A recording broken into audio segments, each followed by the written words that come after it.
3 ingredients lang mga mi, may panghimagas at pangnegosyo ka na. Siguradong pamilyar ka dito dahil madalas ito makita bilang pasalubong lalo na kapag galing sa Baguio. Pero ngayon, hindi mo na kailangang bumiyahe para lang matikman ito dahil pwede mo rin itong gawin mismo sa bahay. Kung mahilig ka sa matamis at gusto mo rin ito pang regalo or pang merienda na swak sa budget, siguradong magugustuhan mo ito.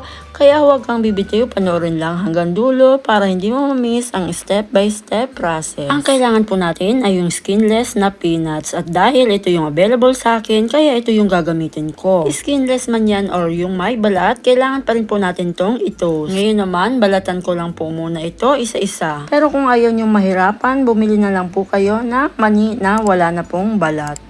And after ko po itong mabalatan, gagamit po ako dito ng food processor at i-grind ko lang po ito ng bahagya. Ayan, yung ganito po ay okay na. Hindi po kailangan yung durug na durug. I-set aside po muna natin ito dahil magkakaramelize naman tayo ng sugar. Para po sa 500 grams na mani, gagamit po tayo ng 2 cups ng white sugar.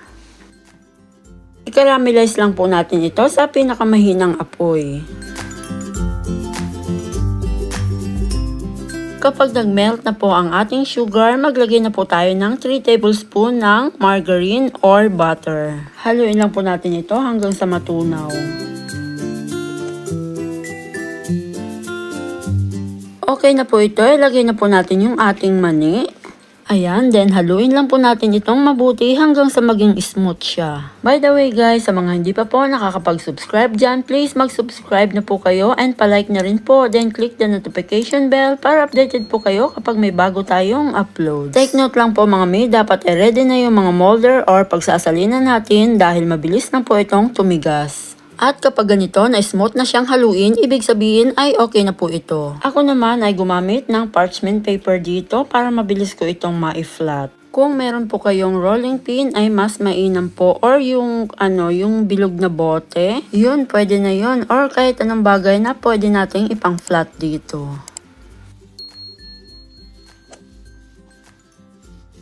Ayan, okay na to, platadang platada na oh. Ngayon naman, gagamit lang po ako dito ng kutsilyo. Ayan, hiwain na po natin habang malambot pa. Dahil mamaya po, kapag tumigas yan, hindi na po natin yan mahihiwa. At para naman pantay-pantay ang paghiwa natin dito, mas mainam kung gagamitan mo ito ng ruler, lalo na kung ipang-business mo ito.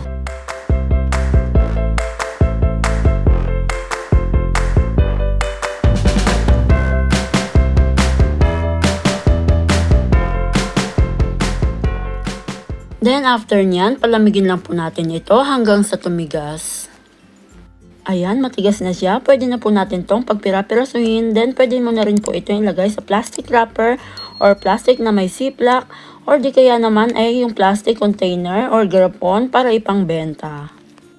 At ang magiging presyo po nito ay nakadepende kung magkano ang nagastos at serbisyo nyo at sa place kung nasaan kayo. For only 3 ingredients lang mga mi, may panghimagas at pangnegosyo ka na. Isa sa pinaka-classic at paboritong panghimagas ng mga Pinoy, ang peanut brittle. O diba, napakadaling gawin at napakasarap pa, napakalutong diba?